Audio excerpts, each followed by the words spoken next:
My name is Humaira Shahid. I'm from Pakistan. I'm a former member of the provincial parliament of Punjab. Thank you for giving me this opportunity to speak.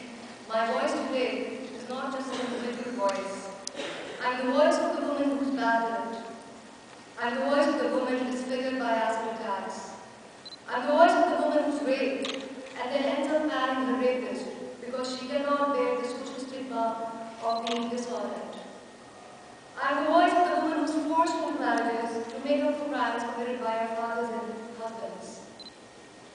I was moved by a woman who walked into my office one day. She stripped off her clothes and she showed me her body, which I turned blue because of gang rape and had wounds and severe burns. With tears in her eyes, she said, "My husband hired 3 men and got me raped in front of him because I was demanding divorce as a right that was given by Islam to me, and I refused to take any more abuse from him." She said, "My husband didn't even respect that I was the mother of his 3 children." And she picked up a chadar, like got this chadar. She said, "Bibi, can you give me justice? Can you give me justice in the name of God?" So I was moved by this woman, and I've not still been able to forget the story. And many other stories like these inspired me to work on 2 groundbreaking resolutions in the provincial parliament of Punjab.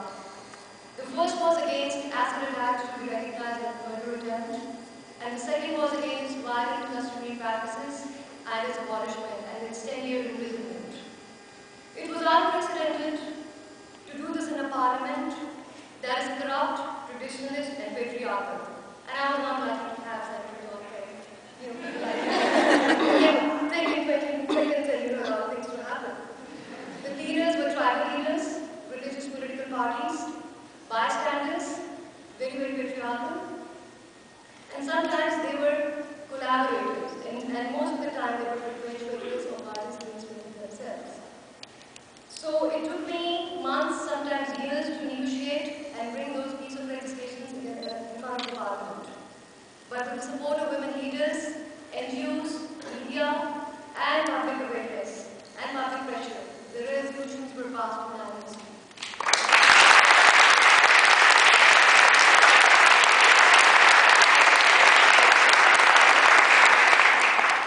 So the International Violence Against Women Act has my sweat and blood in it, because it talks about protecting and empowering women across the borders, and millions of women. It is about legal reform through legislators, courts, and police, which is very important. It is about raising a voice against violence, and it is about ending traditional harmful practices and engaging the traditional leaders. And most importantly, it is about supporting the economic empowerment of women.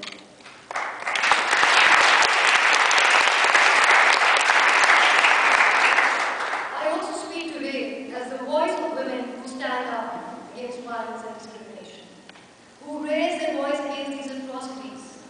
In a decade of work in a developing country, in a society that is extremely patriarchal, I see countless of examples of women coming together, supporting each other, and empowering each other.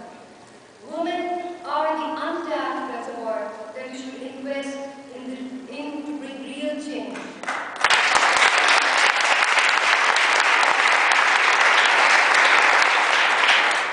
They are the key agents to counter insurgency. And I repeat, they are the key agents to counter insurgency.